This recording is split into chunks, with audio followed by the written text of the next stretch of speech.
ജർമ്മനിയിൽ ക്രിസ്മസ് മാർക്കറ്റിലേക്ക് കാർ ഓടിച്ചു കയറ്റിയ സൗദി പൗരനെ റിമാൻഡ് ചെയ്തു. ആക്രമണത്തിൽ 7 ഭാരതീയർക്കും പരിക്കേറ്റു. ഇന്ത്യൻ പൗരന്മാർക്ക് പരിക്കേറ്റ സംഭവത്തെ കോൺസുലേറ്റ് അപലപിച്ചു. റിമാൻഡിലായ തലബ് അൽ അബ്ദുൽ മൊഹ്സിന് ഭീകര സംഘടനകളുമായി ബന്ധമില്ലെന്നാണ് പ്രാഥമിക നിഗമനം. ഇന്നലെയാണ് ജർമ്മനിയിലെ മാഗ്ഡെബർഗിൽ ക്രിസ്മസ് മാർക്കറ്റിലേക്ക് കാർ ഓടിച്ചു കയറ്റിയത്. ആക്രമണത്തിൽ 5 പേർ മരിച്ചു. 4 സ്ത്രീകളും ഒരു കുട്ടിയുമാണ് മരിച്ചത്. 200-ലേറെ പേർക്ക് പരിക്കേറ്റിട്ടുണ്ട്. 41 പേരുടെ പരിക്ക് ഗുരുതരവുമാണ്. കാർ ഓടിച്ചിരുന്ന സൗദി പൗരൻ കൂടിയായ ഡോക്ടർ തലബ് അൽ അബ്ദുൽ മൊഹ്സിനെ ഇന്നലെ തന്നെ പോലീസ് പിടികൂടി.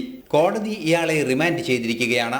400 മീറ്ററോളം അതിവേഗതയിൽ ഇയാൾ ജനക്കൂട്ടത്തിനിടയിലൂടെ കാർ ഓടിച്ചതാണ് നിരവധി പേർക്ക് പരിക്കേൽക്കാൻ കാരണം. അപകടത്തിൽപ്പെട്ടവരിൽ 7 ഭാരതീയരുമുണ്ട്. ഇവരുടെ പരിക്കുകൾ ഗുരുതരമല്ല. ഭാരതത്തിന്റെ പൗരന്മാരുടെ സുരക്ഷയ്ക്ക് ഭീഷണിയായ സംഭവത്തെ കോൺസുലേറ്റ് അപലപിച്ചു. കർശനമായ നടപടികൾ ഉണ്ടാകണമെന്നാണ് കോൺസുലേറ്റ് ആവശ്യപ്പെടുന്നത്. പിടിയിലായ സൗദി പൗരന് തീവ്രവാദ ബന്ധങ്ങളില്ല എന്നാണ് ജർമ്മൻ പോലീസിന്റെ പ്രാഥമിക നിഗമനം. ഇക്കാര്യത്തിൽ കൂടുതൽ അന്വേഷണവും നടക്കുകയാണ്. 2006 മുതൽ ജർമ്മനിയിൽ ജോലി ചെയ്യുന്ന ആളാണ് അറസ്റ്റിലായ സൗദി പൗരൻ. മരിച്ചവരുടെ സംസ്കാര കർമ്മം ഇന്നലെ മാഗ്ഡെബർഗ് കത്തീഡ്രലിൽ നടന്നു. ജർമ്മൻ ചാൻസലർ ഒലാഫ് സ്കോൾസ് അന്ത്യശുശ്രൂഷയിൽ പങ്കാളിയായി. ഇന്റർനാഷണൽ ഡെസ്ക്, ജനം.